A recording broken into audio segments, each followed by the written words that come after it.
Hello and welcome to TV Talks, the show where I take a look at both the good and the bad of what television has to offer. Today, we're going to take a look at Cartoon Network's third/fourth original creation, if you don't count the What a Cartoon show, and the first ever cartoon, Dexter's Laboratory. Dexter's Laboratory was created by Genndy Tartakovsky. I hope I'm pronouncing that right. I seriously doubt I am. And it's about Dexter, a little boy genius with a conspicuous accent for some reason. I don't know why he has that accent, because no one else on this show does. Not even his parents. Anyways, he's got a secret laboratory in his bedroom, and he does all these crazy scientific experiments. And then his crazy, wacky, sugar-addicted sister Dee Dee always sneaks into his lab and destroys it all. That's kind of the show. It's one of those simple premises where you can just squeeze all this potential out of this really loose, not well-defined premise. And I say not well-defined in the sense that it doesn't need to be super detailed, because the lab is basically just a forefront for whatever crazy adventure Dexter and Dee Dee are going to get into. Such adventures would be Dexter and Dee Dee fighting over one of Dexter's new machines, Dexter trying to upstage his archenemy Mandark, Dexter trying to keep his lab a secret from his parents, or just any sort of crazy stuff going on here. Especially with a lot of the cartoons that would come later, Dexter's Lab was more written for adults than it was for kids. There's a heck of a lot of jokes in here for adults, or just stuff that adults would find funnier than kids.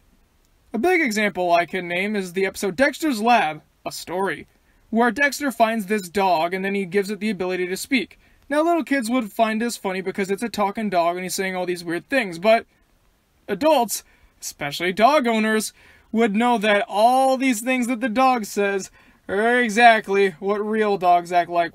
When he's trying to bark at Dexter, telling him, hey, there's something wrong. Then he turns the collar on to let him talk, and he's like, I found a thing, here it is, I found it, here's the thing, it's the thing. Just like that, it's kind of nothing. It's hilarious there. There's a lot of kind of innuendo jokes as well. A lot of pop culture references, a lot of things kids won't get. Or some flat-out risque stuff, like in the removed Dexter's Word Removal. What were they thinking with that one? How did they ever think that one was going to air? So, of course, there's a lot of stuff to look at here aside from just the humor. The animation is lively, exciting, and energetic, and it's very, very fun to watch. The characters always stay on model for the most part, but still, they have a lot of exciting energy going on and a lot of vibrant colors. There's never a dull moment with the animation here. The voice acting is fantastic. Even though they switch Dee Dee's actress from time to time, she still does a great job, and hey, everyone else does too. I think the one that steals the show, though, is Eddie Deason as Mandark. Ha ha ha ha ha ha ha ha ha. That's the worst Mandark impression ever, I am sorry. Mandark steals the show in every episode he's in. Basically, he's like Dexter, but way hammier and evil. And it's just a total joy to watch. But Dexter's Lab isn't just Dexter's Lab, there's more. There's also Dial M for Monkey, a show about Dexter's monkey that is secretly a superhero that dates a human secret agent. To be honest, of the three main Dexter's Lab shorts, the monkey segments are usually my least favorite. I like them, but they're not my favorite. They're just kind of the same thing over and over again. A wacky villain shows up, defeats Monkey, people chant Monkey, Monkey, Monkey, or at least give him some kind of motivational speech or something, and then Monkey comes back and then beats the villain. The end. Although there was one episode where they did this gay stereotype guy called the Silver Spooner. That one was more entertaining in a wow. Once again, like Rude Removal, I can't believe they thought they would get away with this one. But they didn't. That one also got banned. But my favorite of the three is the Justice Friends. Three of Earth's mightiest heroes join forces under one roof to face the challenge of everyday life. There's the infraggable Krunk, who is basically a kid version of the Hulk. Although he's not actually a kid, he's got the mind of a kid. There's Major Glory, who's basically just a far-right conservative XP, mixed with Captain America. And Valhallen, who is basically Van Halen mixed with Thor. This is easily the best of the three. It's like Dexter's Lab, all the good stuff in there, but cranked up to 11. A lot of adult jokes, a lot of lively animation, great parody of superheroes, great parody of sitcoms, everything about it works. I don't dislike a single episode in there. Some are better than others, but there's none in the Justice Friends that I could actually call outright bad. But back to Dexter. Dexter, Monkey, Justice Friends, they all have great animation, great voice acting, great sound effects, great music, especially Dexter's theme song. That's a great theme song. Everything about the show in the first 2 seasons works. What's that? Why am I not talking about the other seasons?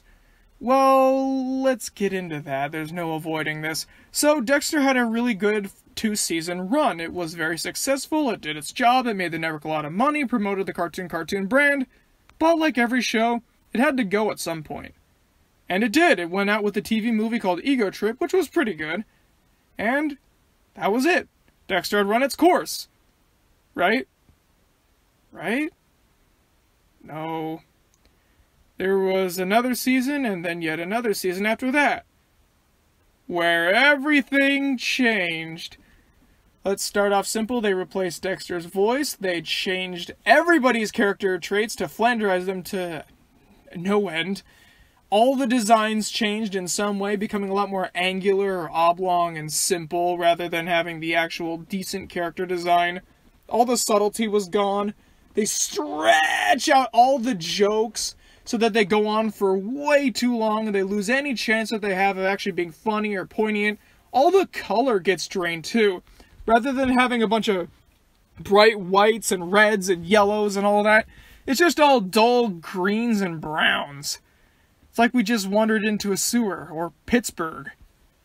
The voice acting becomes a lot more one-note, despite the fact that, for the most part, they're the same voice actors, and the plots just become outright stupid. The only episode I liked in here was where Dexter's ultra-conservative father meets with Mandark's ultra-liberal father and they have a big fight. It's a lot of fun and it kinda actually reflects what's going on these days in modern-day society. I love being an adult.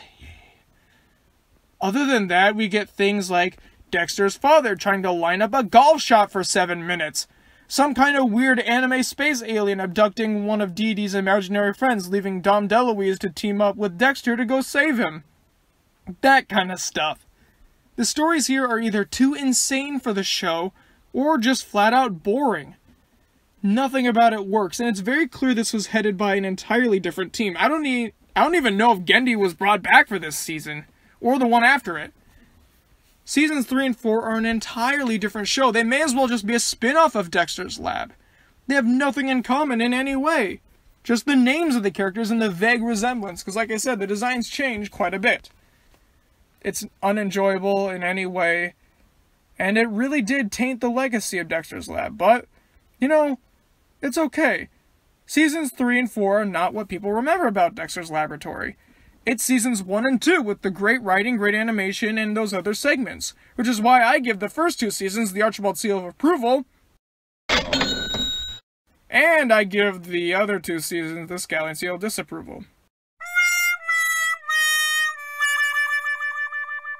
So that was Dexter's Lab, and then this one was just so popular it had to create more cartoons.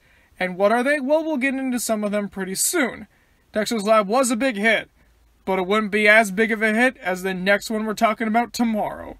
The Cartoon Network mega hit that was rivaling SpongeBob, but you're just gonna have to wait till tomorrow to find out what that is. Okay guys, what did you think of Dexter's Lab? Which season era do you think is better?